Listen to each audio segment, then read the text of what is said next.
ಮೂಡಬಿದ್ರೆಯ ಇರುವೈಲು ಮತ್ತು ಕಿಲೆಂಜರು ಗ್ರಾಮದ ಗಡಿ ಪ್ರದೇಶ ಕೊಲ್ಲಾಯಿಕೋಡಿ ಎಂಬಲ್ಲಿ ಹಂದಿಗೆ ಇಟ್ಟಿದ್ದ ಉರುಳಿಗೆ ಸಿಲುಕಿದ ಚಿರತೆಯೊಂದನ್ನು ಅರಣ್ಯ ಇಲಾಖೆ ಮತ್ತು ಪೊಲೀಸರು ಸತತ 2.5 ಗಂಟೆಗಳ ಕಾಲ ಕಾರ್ಯಾಚರಣೆಯನ್ನು ನಡೆಸಿ ರಕ್ಷಣೆಯನ್ನ ಮಾಡಿದ್ದಾರೆ. ಕೊಲ್ಲಾಯಿಕೋಡಿ ಎಂಬಲ್ಲಿ ಪಾಲ್ಗುಣಿ ನದಿಯ ಸಮೀಪ ಶನಿವಾರ ಚಿರತೆಯೊಂದು ಉರುಳಿಗೆ ಸಿಲುಕಿ ಒದ್ದಾಡ್ತಾ ಇರುವುದನ್ನು ಗಮನಿಸಿದ ಸ್ಥಳೀಯರು ಮೂಡಬಿದ್ರೆ ಅರಣ್ಯ ಇಲಾಖೆ ಮತ್ತು ಪೊಲೀಸ್ ಠಾಣೆಗೆ ಮಾಹಿತಿಯನ್ನು ನೀಡಿದರು.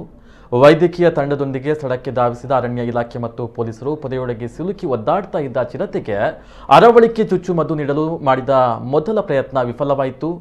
ನಂತರ 2ನೇ ಬಾರಿ ಪೊದೆಯೊಳಗೆ ಇದ್ದಂತಹ ಚಿರತೆಯ ಮೇಲೆ ಬಲೆಯನ್ನ ಹಾಕಿ 2ನೇ ಬಾರಿ ಚುಚ್ಚುಮದ್ದು ನೀಡುವ ಪ್ರಯತ್ನದಲ್ಲಿ ವೈದ್ಯರು ಯಶಸ್ವಿಯಾದರು.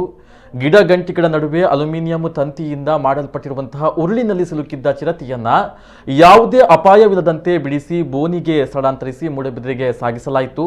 ಮೂಡಬಿದ್ರೆ ಅರಣ್ಯ ಇಲಾಖೆಯ ಅಧಿಕಾರಿಗಳಾದ ಹಿಮಗಿರಿ ಅಂಗಡಿ, ಸತೀಶ್, ಸಿಬ್ಬಂದಿಗಳಾದ ಅಶ್ವಿತ್, ಡಾಕ್ಟರ್ ಯಶಸ್ವಿ ನಾರಾವಿ, ಡಾಕ್ಟರ್ ಪೃಥ್ವಿ, ಮೂಡಬಿದ್ರೆ ಪೊಲೀಸ್ ಠಾಣೆಯ ಎಎಸ್ಐ ಕಾಂತಪ್ಪ, ಸಿಬ್ಬಂದಿಗಳಾದ ರಾಮು, ಜಾಹಿದ್, ಮಾಧವ, ಪ್ರಶಾಂತ್, ರಮೇಶ್ ಕಾರ್ಯಾಚರಣೆಯಲ್ಲಿ ಇದ್ದರು.